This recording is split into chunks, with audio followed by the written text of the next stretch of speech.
Hey guys, welcome to Sunrise Extra on this Thursday. Very, very busy day, and we wanted to get to our top story today, which is a wildfire burning out in the gorge near the town of Mosier.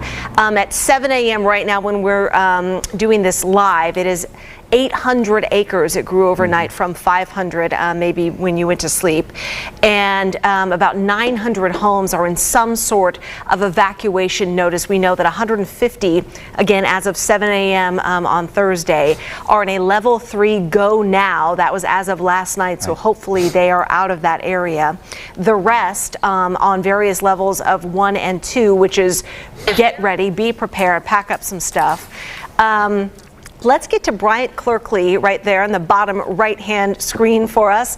Bryant is out there on scene. Show us what we can, I can kind of see the smoke plume behind you, Bryant, but tell us what you've been seeing this morning on the drive out there. All right, well, I'm here on Husky Road right now. It's sort of a hill that we're on, and I'm just going to step out of the way so you guys can see the smoke billowing out from the hills down there. And residents, we spoke to a couple residents that say that, you know, the fire was really bad yesterday and it still looks pretty bad this morning, and crews are still working to put it out. And as you guys can see, you can see that smoke coming out of the hills right there. So that is what we are looking at right now. This is the angle that we're looking at the fire. Sorry about that. Bryant Clerkley, you got there, I want to say, at 5:30 this morning, thereabouts. Obviously still dark at that time. Now that things are brighter, you can see things better. Can you just talk about what you can see in terms of the fire crews and the number of people that, from where you're standing, I know you're not exactly close, so to speak, but perhaps you've seen the activity that Sky 8 was actually able to capture a little bit for us this morning. Just talk about the activity you've seen since the sun has come up there in the gorge this morning. Well, we did hear a helicopter go over the area earlier this morning, and when we got into town, we saw a lot of fire trucks and fire vehicles sort of going down Washington Street, I think it was, but we can't really see much into the fire, what's going on from where we are. From where we are on this hillside, most of what we can see is just the smoke coming out of the hills, and it's been pretty consistent for the last hour since we've been at this location. We should probably pull Rod into the mix here. Rod, I think we can also take a look from Sky 8 this morning. This is a picture that we've been watching for the past hour. Sky 8 above the gorge, looking down on that Mosier Creek wildfire, which really, I mean, we didn't know anything about this at 3:30 yesterday afternoon, and it quickly spread to where we have, as you mentioned, Nina, now an 800-acre situation as of now, which if you're watching live, you know is 7 o'clock this morning. If you're watching later, that's the morning update. So, Rod, can you talk about this? Because we really have not had to cover a wildfire, and here we are approaching the middle of August. I want to say that's later in the season than usual, which we're not complaining about, of course, but talk about this fire, which really is the first big one in our area, at least this season. Yeah, and one bit of good news, when we saw the video pics that we were showing you, or some of it I think was live, you didn't see the trees blowing around. The winds did in fact calm in that area last night. Temperatures dipped. I think Mosier, there's a weather station nearby Mosier, they were in the mid to upper 50s last night for temperatures. It was only in the 70s yesterday and part of that area, and they're only going to be up to about 80 or 82 today.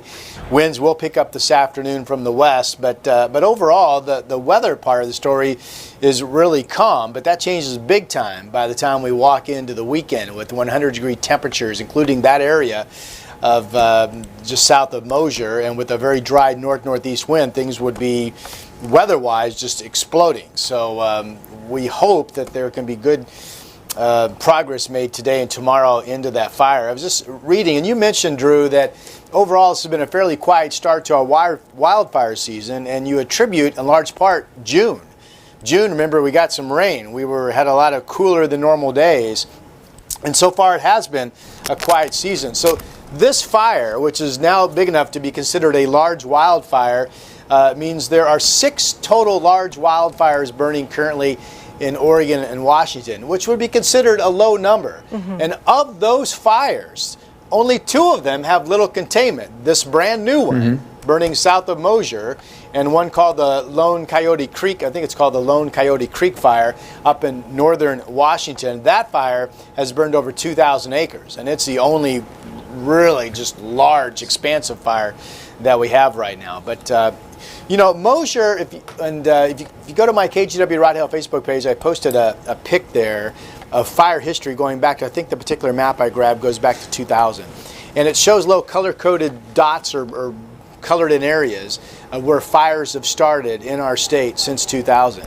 And there's definitely a hot spot in this area of Mosier. And you wonder, well, why would that be? Well, now you're just getting east of the Cascades, past Hood River, and you're getting into that first flank of where the climate really changes. It's very dry. You're now getting the winds that come whipping in the summertime from the west, and often those winds will peak around Hood River and Mosier and then actually fade a little bit as they go into the Dalles. So this is nothing new that we have a fire in this area. And again, right now, we just hope they have good success battling it today and tomorrow before they deal with the weekend soaring temperatures to about 100 degrees, guys. And just kind of to reiterate, if you guys are just tuning into us, we're following, this is officially called the Mosier Creek Fire. Wasco County Sheriff saying the Shiloh Inn in the Dalles is available as a shelter location for those people who are evacuating. The Department of Forestry says they became aware of the fire yesterday, that's Wednesday, between about 4:30 and 5 o'clock. And then very quickly after that, maybe an hour later, it was 50 acres. By 10 p.m., 500 acres. And Rod, what were the winds like yesterday? Because we were seeing planes doing water drops, and we heard from a man who lived out there, who's actually a retired fire captain, who was kind of shocked to see, you know, they were hitting it really hard from the air early on, but boy, it just was not, you know, kind of stopping it, its forward progress. What were the winds like yesterday afternoon? Well, I mean, keep in mind, this is typically or inherently a windy area. So I looked at all the weather stations around this area from Hood River County into about the Dalles and Wasco County, and the winds were generally 20 to 25 miles per hour from the west. They were very consistent for a period of 6+ hours yesterday. So that's, while it's not great, it's not unusual and not considered something that would be, you know, alarming in that area. Those same wind speeds are expected to pick up this afternoon. The winds did fade away last night, which doesn't always happen. So the firefighters have enjoyed kind of the weather laying down last night into early this morning, but now it's only a matter of hours before those winds, they'll be bouncing back up to 20-25 probably in the 11 o'clock hour this morning. And then, of course, you know, that just makes the battle that much more difficult to fight. Yeah, and as Rod was talking, we saw that video kind of with the sun in the background. That was a time lapse, so it was sped up, but it was just to kind of show you the spread of the smoke. So Governor Kate Brown has invoked the Emergency Conflagration Act, and when that happens, it really kicks in a lot of state resources. So now, in about 45 minutes, officially, the Oregon State Fire Marshal will take command of this. That gets a lot of true firefighting full-time crews and contracting crews out there. Let's go out to Bryant again. What's it like for you? You're new to the Northwest, Bryant. You were last working down in Florida. And is this how many wildfires have you covered? Can you smell the smoke? I just am curious kind of your personal take on this today. You know, wildfires are actually kind of prevalent in Florida too. In April and May when it doesn't rain as much. So this is probably the third one that I've covered, but I don't think that they were as big as the one here. And no, I can't quite smell smoke, but we are on Husky Road, and I'll just move aside so everyone can see again kind of what we're seeing from our viewpoint. And this road goes pretty far, but we're sort of in the middle of it, and this is on the hills looking down into the Mosier Creek fire. And as everyone can see, the smoke is still billowing, and we didn't have as great of a viewpoint this morning. We were sort of looking for where it was, and then as the sun started to come out, you can just see all that smoke down there. And yeah, I've covered a few wildfires in Florida, and this is my third one that I've seen. And yeah, it's quite a sight to see, being up on the hills and everything like that. So yeah, this is what we're looking at right now. Well, we don't often have breaking news to cover on Sunrise Extra, so this is kind of a different format for the show for those of you who watch us on a regular basis. Still unscripted, but with a developing story to talk about this morning. And I know Nina, Rod, Bryant, a lot of people watching us right now, several hundred as a matter of fact, and some of them chiming in. Kim Munoz, for starters. Kim Munoz, she always watches Sunrise Extra. I see her name on the stream a lot. Kim. So Kim, good morning to you. She says, so terribly sad, more fires now to destroy our beautiful state. And of course, it is sad. Whenever we see these, we know they're coming every year. We can count on it. We can expect it. We hope for the best. Sometimes it's the worst, but no one likes to see these. And we hope that our firefighters can do their jobs and get this under control as soon as possible. Drew Appleton wrote in, and this is something that a lot of our viewers may be wondering. He says he lives near that area, took a picture last night at sunset. Good morning, by the way, Drew. He says he took this picture last night from Richard Road, which is east of Mosier.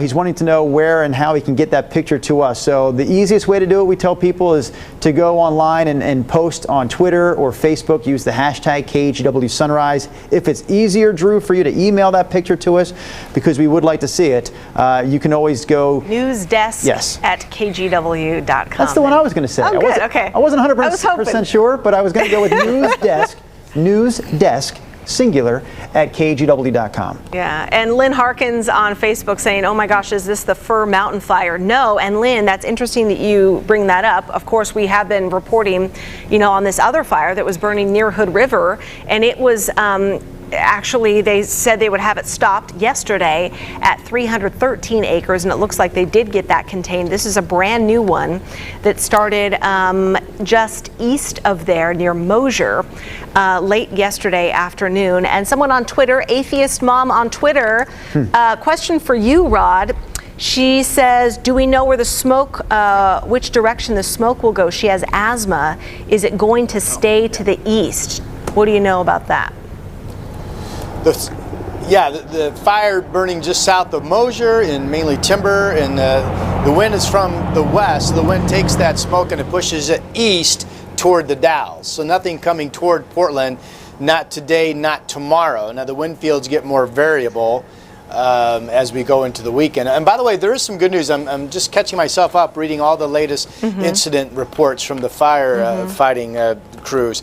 They are now reporting 5% containment. So the fact that the winds faded last night and they hit this hard early, that's terrific news. 5% containment in the first, 12 hours of battling this blaze or so. That's huge. And to double back to the Fir Mountain fire, which you mentioned, Nina, and a viewer was asking about, they are now officially saying that is in fact 100% contained, which they said they thought they would. So that has been completely contained.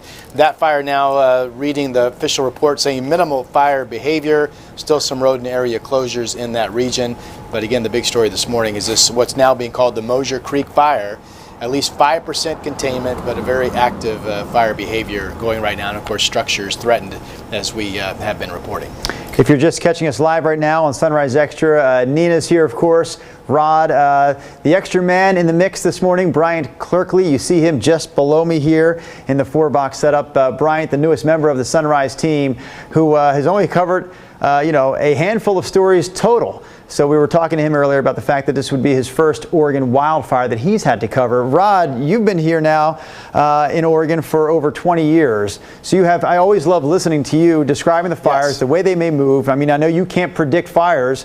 You don't know where they're going to go or how they're going to react, but you can get a sense from the past. And so your initial take on this, based on today's weather, based on the wind conditions, where do you see this thing going from here, at least over the next few hours or days? I'm far from an expert. I'm just a person who works as a meteorologist and has read these reports from the fire lines for, as you mentioned, over 20 years now. But I will tell you, it is huge to me that they have wrapped 5%. I know it doesn't sound like much, but it's huge to me that last night alone, the first effort to get to this fire, they have already wrapped 5% containment on this. And the fact of the matter is, today's weather is very predictable. There's not going to be any surprises. The temperatures are not a factor. The relative humidity is is at 50% this afternoon. That helps them. The winds are going to be west 15 to 20, but they're used to battling that. And the wind direction will be very consistent. So they know where to set up the fire lines to keep that fire from perhaps spreading more to the east. Those fire lines that'll be, I'm sure, the target both today and tomorrow. And again, with the governor adding state assistance, just can't stress enough that I believe they are going to grab every single resource they can to lasso this thing, if you will, before we get to before the weekend heat. But I just keep saying the same thing, but I think it is huge that they made 5% containment. I mean, this is in an area that I'm sure crews are there that have been in dozens and dozens and dozens of times over the years. So they're very familiar with it. And the weather pattern will be very predictable, at least for the next 48 hours, which is good news. Yeah, and guys, I'm just seeing the morning update here from the Northwest Interagency Coordination Center. That's the fire collective really around the Northwest. They are saying that this is human caused. Again, we didn't see any lightning or anything like that. So they do say it is human caused. 791 acres, or about 800, like we've been saying. It started 2 miles south of Mosier. They're saying this is obviously very active fire behavior. The next update that we're going to get is at noon today, when they're going to have a media briefing from the Department of Forestry. But again, human-caused fire. And just to reiterate, that other fire, that we've been talking about for the last week, the Fir Mountain fire near Hood River, that one human-caused. Investigators pinpointing the exact location of where it started. They are not saying publicly what they believe started it, but they are looking for the person responsible for doing that. And boy, we have just had this terrible history, whether it be accidental or, that Eagle Creek fire, that well-known horrible, horrible fire of the kids that were throwing lit fireworks down off of, a hiking trail that started that awful one. Boy, when was that? 2017? It was around this time, August, early September of 2017. 17, okay. Yeah, so I really hope that is not the case. But we'll see. There's so many people. I mean, we've been doing, you guys, all these stories of campgrounds are slammed. They're booked out 9 months in advance. People, are out there making campfires. They're trying to have a fun summer, during a pandemic. And this kind of stuff happens, unfortunately. Question for you, Nina, because you've covered fires around here longer than I have. When they list that human cause or human caused as the reason, they're going to say that, correct, whether they know it to be intentionally set or accidentally set. I mean, it's human caused either way. Yes. Yeah, and it just rules out, lightning or I believe, like when I know in Bend we've had many incidences of like trucks or even trains going by and it just creates a little spark or they hit something like that and it goes off. And I believe that's also human caused. It's accidental, but it's not, nature, which would be like a lightning strike of some kind. But yes. I also want to point out, and Rod, I want to get some closing thoughts from you here before we say goodbye on Sunrise Extra. Brian Clerkley is just below me. He's live right now in the gorge. Not exactly close to the fire, I would say, which brings me to the point that a lot of times with a story like this, as it develops quickly, and we can't necessarily get right to the scene of this fire, our viewers can be the best sources of information, of pictures, of video. We had the viewer watching earlier asking how to send in videos or pictures. I forgot to mention the number on your screen is really one of the easiest ways. You can text us videos, you can text us pictures, 503-226-5088. That text line works all day, all night. So really, even when Sunrise Extra goes off the air, which we will here in a few minutes, you can continue to use that line to text us videos or pictures from this fire. If you live in that area, if you live in that community, we would love to see your perspective today. Yeah, no kidding. All right, you guys, we have the latest information right on the front page of KGW.com all day. That's where it's going to be updated. Again, at noon today is going to be the next media briefing. Bryant, I imagine you're going to be doing a handoff right around after that point. So there's good information from you. This fire human caused at 7:23 a.m. as of right now, 800 acres and 900 homes under some sort of evacuation. Everyone, please be safe. We really hope that they can kind of make a good run at this today before, it gets real hot this weekend. So thank you guys for watching. We'll see you tomorrow.